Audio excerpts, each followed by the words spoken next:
Having just got out of a 1:30 showing of Firestarter, this is my first experience of a Stephen King adaptation to novel in terms of the Firestarter novel itself, because I've never seen the 1980s movie with Drew Barrymore, so I can't comment if that movie is any good. Firstly, I just want to welcome everyone to the channel and thank you so much for tuning into this video.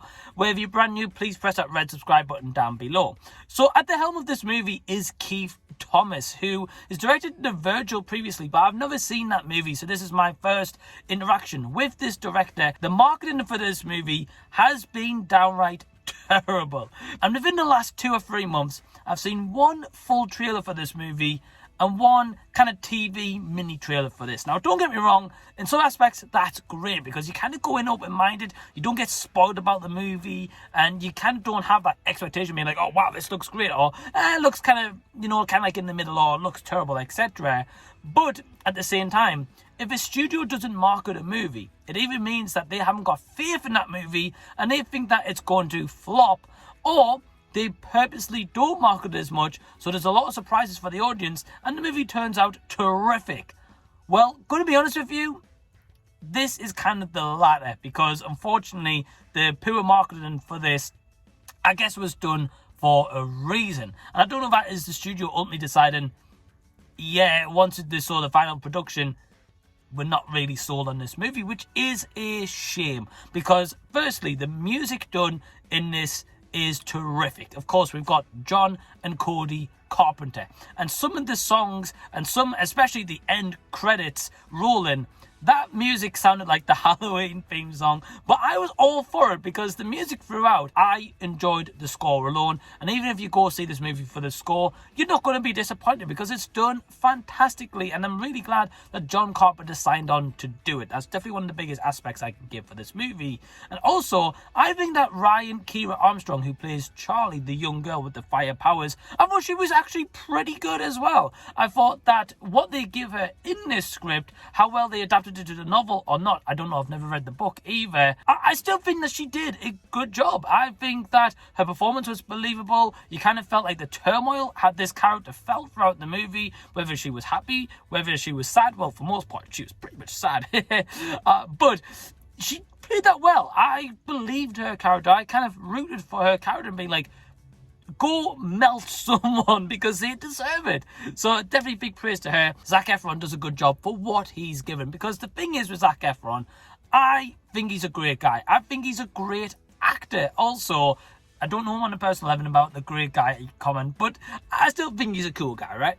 So anyway, I think that he's proven himself where he can do comedy, he can do musicals, and he also knows to do thriller and horror, because a couple of years ago he did a movie based on Ted Bundy, and he did that role terrifically. He looked the part also, by the way, but you can clearly tell the guy's got range in his acting, and I think that casting him in a horror thriller is a great decision. Although there was a really cool opening scene with kind of like X-ray-ish and thermal technology kind of used, and I really dug that. And also with Keith Thomas's direction. So I've never seen his previous movie, The Virgil, and I think at times the direction is pretty solid, because at the end of the day, he didn't write this movie. The person who wrote this movie was the same one who did Halloween Kills. Now, for anyone who's going to say about Halloween Kills, I enjoyed the movie purely for a slasher basis. If you go in there for a slasher, that's what you got with Michael Myers. However, the story of that movie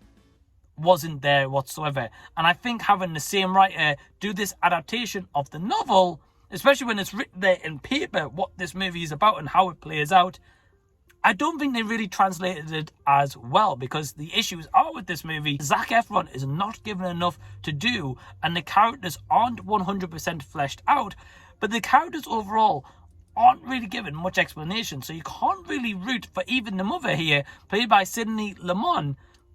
Yeah, I think some of the characters were kind of like throwaway, wasted. The movie did kind of feel mediocre. It kind of felt like a bit of a run-the-mill, nothing brand new here. And at times it was a little bit too slow in its hour-and-a-half runtime to get to the point of the third act, which of course is awesome. But until that kind of point, I just felt like they had this premise and it didn't really live up to what it could have been, which is a shame, because I think this movie, if it had maybe a little bit more time, some better marketing, maybe if it was written a little bit differently, it could have been a really solid movie to the point of it would have been like a high rewatchability. I think the last thing that kind of lets this down is the ending. It's kind of very ambiguous and kind of ends abruptly to the point you're like, oh, so that's our ending. So overall, can I recommend Firestarter to anyone who's watching this review? I would say if you're after just a horror movie where you can just switch off, not really pay too much attention to it, but also know that you're going to get kind of like a mediocre movie, in my personal opinion, then yeah, for sure, you know. If you are really passionate about the original with Drew Barrymore and you're thinking, okay, well, is this one going to top it?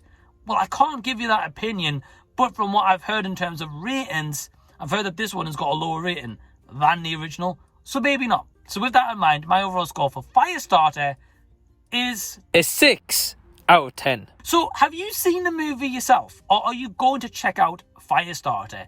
Please leave any and all comments down below and we can have a bit of a discussion there for sure. Also, in the meantime, please give the video a big thumbs up and also subscribe to the channel if you already haven't. And until the next time that I see you, I'll be seeing you later.